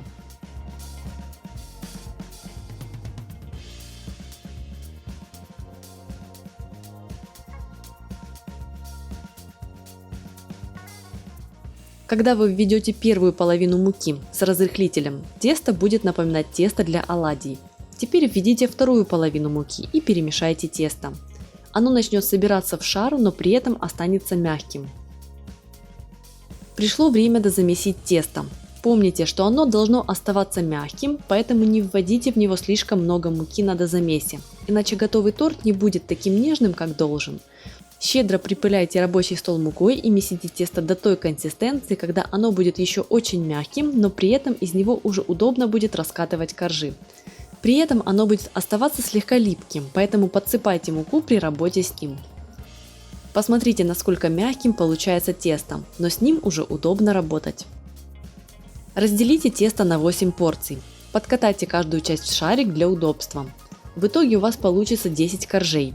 8 из основных частей и 2 из обрезков, которые останутся после раскатывания и которые можно будет перемесить. Только посмотрите, каким ярким получается это тесто. Работать с ним одно сплошное визуальное удовольствие.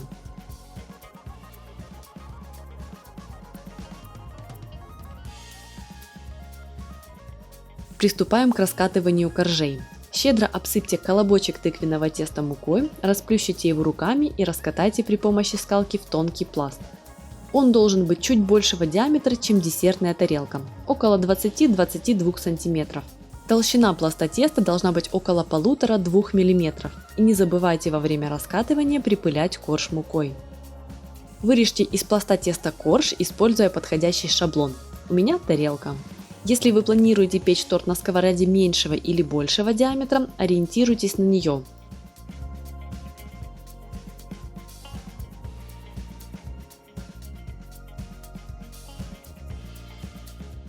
Отправляйте корж на сухую и хорошо разогретую сковороду. Накройте ее крышкой и пеките корж на минимальном огне около 1,5 минут. После чего крышку снимите, переверните корж на другую сторону.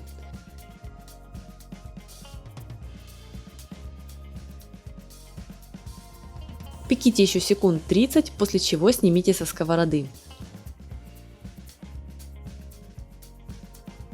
На выпечку каждого коржа уходит всего пара минут. Испеките коржи из оставшегося теста. Займитесь приготовлением крема. Для этого к творогу добавьте корицу и сахарную пудру. Сахар тут использовать не стоит, так как он будет долго растворяться. Слегка перемешайте творог с сахарной пудрой и добавьте четвертую часть из общего объема сливок. Так будет удобнее готовить творожную массу. Перемешайте творог. Тщательно пробейте творожную смесь блендером, чтобы получить нежную и однородную текстуру.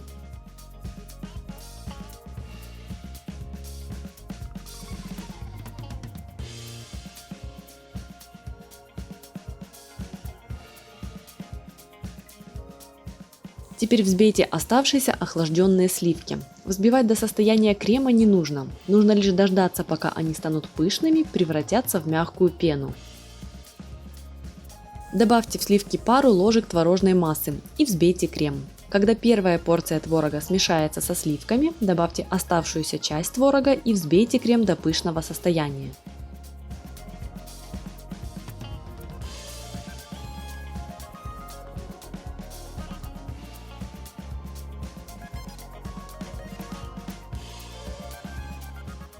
Крем получится довольно плотным и будет хорошо держать форму.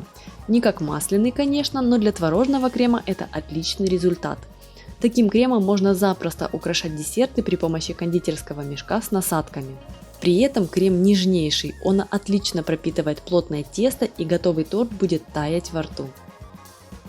Давайте соберем торт. Перемажьте все коржи творожным кремом с корицей. На каждый корж у меня уходит столовая ложка. Нужно также помнить, что еще немного крема нужно оставить для финальной отделки. Так что вы сможете сразу отложить пару-тройку столовых ложек в отдельную миску и убрать ее в холодильник.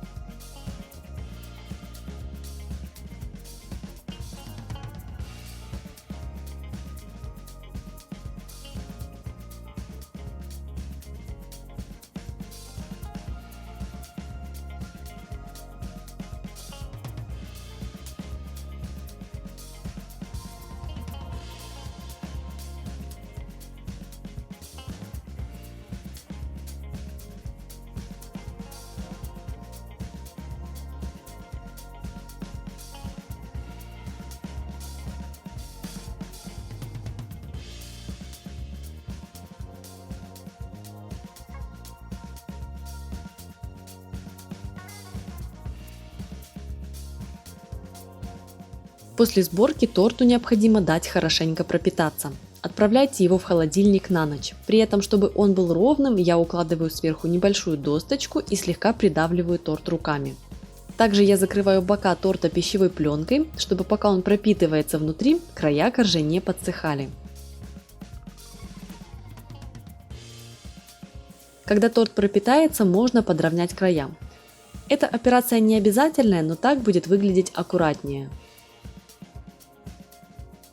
Оставшимся кремом отделайте бока и верх торта, а затем украсьте по своему вкусу. Или оставьте так, в креме, кучерявым словно в облаке. После отделки торт можно подавать.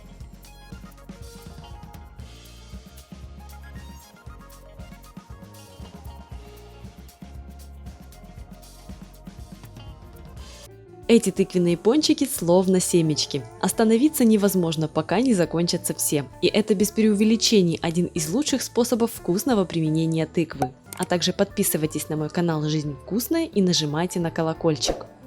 Возьмите 200 граммов тыквенного пюре, 50 граммов сливочного масла для теста и 50 граммов молока. Также потребуется 200 граммов муки, 100 граммов сахара, 1 чайная ложка разрыхлителя и щепотка соли. Для отделки потребуется 2 столовые ложки корицы и 200 граммов сахара, а также 100 граммов масла. Я буду использовать тыкву, которую заранее запекла, и теперь она у меня в виде вот такого вот полуфабрикатного пюре. Дело в том, что в сезон из тыквы готовится очень много разнообразных блюд, и чаще всего я использую именно тыквенное пюре. Я не люблю возиться каждый раз с приготовлением пюре для конкретного блюда, поэтому покупаю тыкву, разрезаю ее напополам, удаляю косточки и прямо не счищая кожуру запекаю ее в духовке до мягкости. Уже готовые тыквы кожура снимается намного проще, это безопаснее, как по мне, и намного удобнее потом использовать вот этот вот готовый тыквенный полуфабрикат в течение нескольких дней. Если необходимо растянуть эту заготовку для себя на какое-то более продолжительное время, проще просто заморозить готовую печеную тыкву в пластиковых лотках или разложив ее по zip-пакетам. Это очень удобно. Сперва подготовьте сухие ингредиенты. В муку добавьте щепотку соли и разрыхлитель. Перемешайте смесь, чтобы разрыхлитель распределился и равномерно поднял тесто. Займитесь влажными ингредиентами. В молоко отправьте сливочное масло и подогрейте смесь, чтобы масло растворилось. Я делаю это в микроволновке. В глубокую миску отправьте тыквенное пюре, я его пробила блендером, добавьте к пюре сахар и молоко с маслом. Перемешайте смесь до однородности.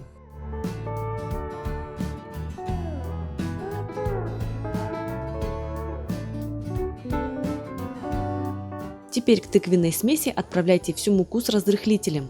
Тщательно перемешайте тесто, чтобы в нем не осталось сухих, непромешанных частичек муки и тесто получилось однородным. Теперь я отправляю тесто в кондитерский мешок. Так распределять тесто по форме будет очень удобно. Конечно же, можно выкладывать тесто и при помощи ложки, если у вас мешков нет. Тесто готово к выпечке.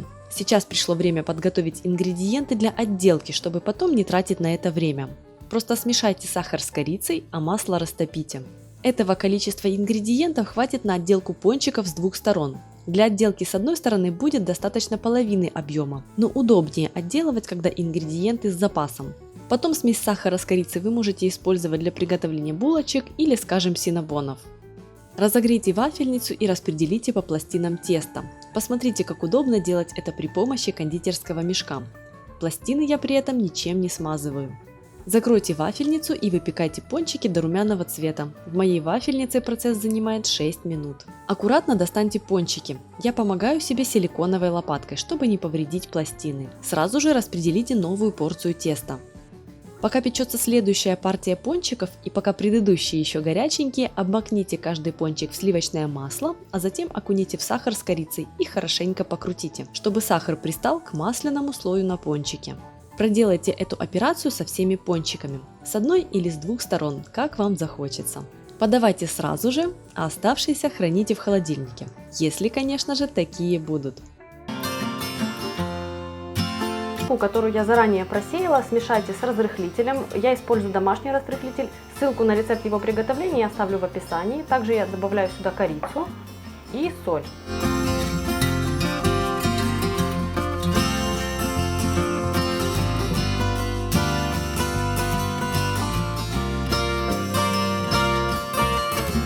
Теперь я очищу и разомну все бананы.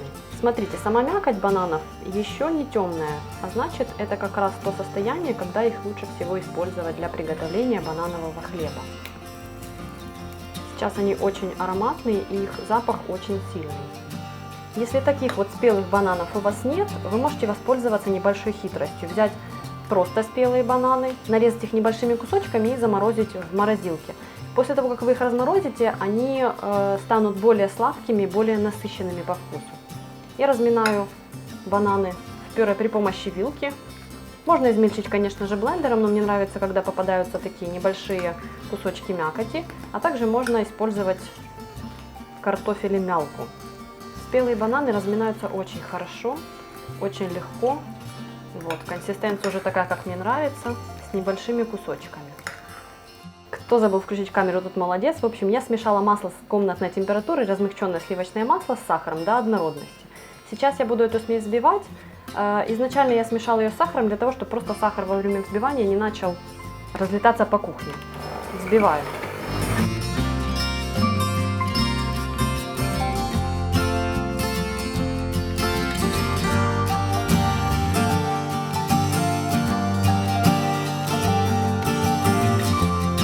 Масса посветлела, сейчас я введу в нее по одному яйца.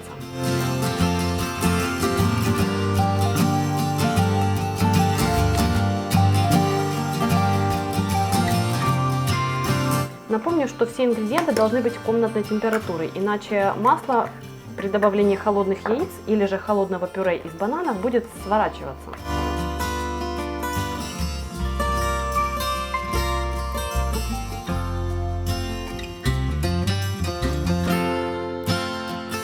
Добавляю масляную смесь к размятым бананам.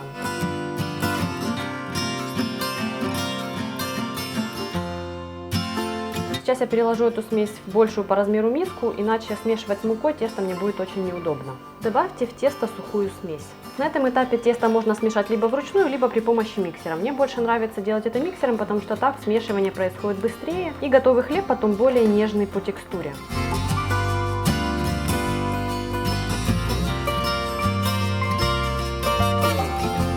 В уже готовое к выпечке тесто я добавляю добавки: шоколад и орешки. Необходимо все быстренько вмешать, и тесто готово к отправке в форму.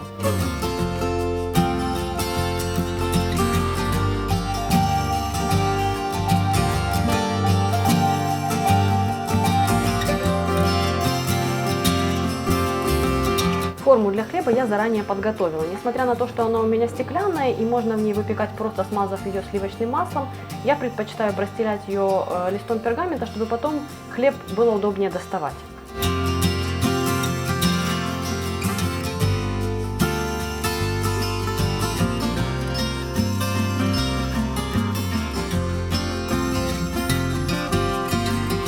У этого теста какой-то по-настоящему праздничный аромат.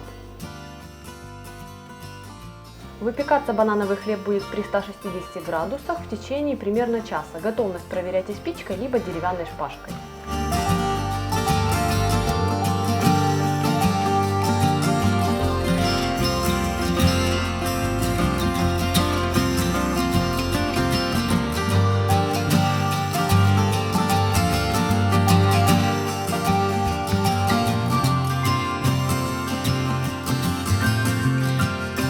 Французские тосты или попросту гренки с яйцом – это один из самых простых и быстрых завтраков. Яичная заливка, проникая в каждую пору мякиша, запекаясь, превращает, казалось бы, просто черствый хлеб или булку в потрясающе нежное лакомство. Начинаю с приготовления заливки. Сахар смешиваю со сливками и разбиваю в смесь яйца. Хорошенько перемешиваю такой вот сливочный омлет до однородности. Можно делать это вилкой, венчиком или погружным блендером. Как вам удобнее и быстрее. Снимите с апельсина цедру на мелкой терке, стараясь не задевать белую часть. Отправляйте цедру в заливку. Теперь нарежьте куличи ломтиками толщиной 1–1,5 см. Это может быть любая сдобная булка и даже простой хлеб. Верхушку и дно для тостов я не использую.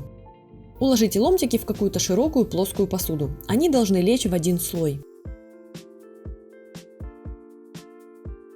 Залейте черствую выпечку яичной смесью. Она начнет активно впитываться в поры мякиша, черствые ломтики размягчатся. Чтобы помочь им равномернее впитать смесь, переворачивайте их.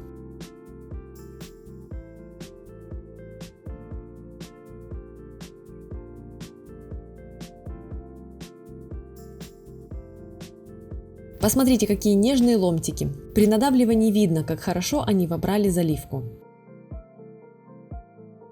Пора поджаривать тосты. Делать это можно на сухой антипригарной сковороде, но я все же вливаю на нее немного растительного масла. Выкладываю на сковороду ломтики куличей и готовлю на минимальном огне до румяного цвета. Аккуратно переворачиваю тосты на другую сторону. Жду появления румяного цвета и со второй стороны. Я решила дополнить эти тосты шоколадной глазурью. Использую готовую смесь, но вы можете приготовить ее самостоятельно или же взять шоколадный соус-топпинг. Смешиваю порошок для глазури с водой, как указано на упаковке, и растираю до однородности. Глазурь готова за пару минут. Согласитесь, выглядят такие тосты мега привлекательно, а готовятся так просто. Только представьте, как они пахнут. Аппетит разыграется у любого.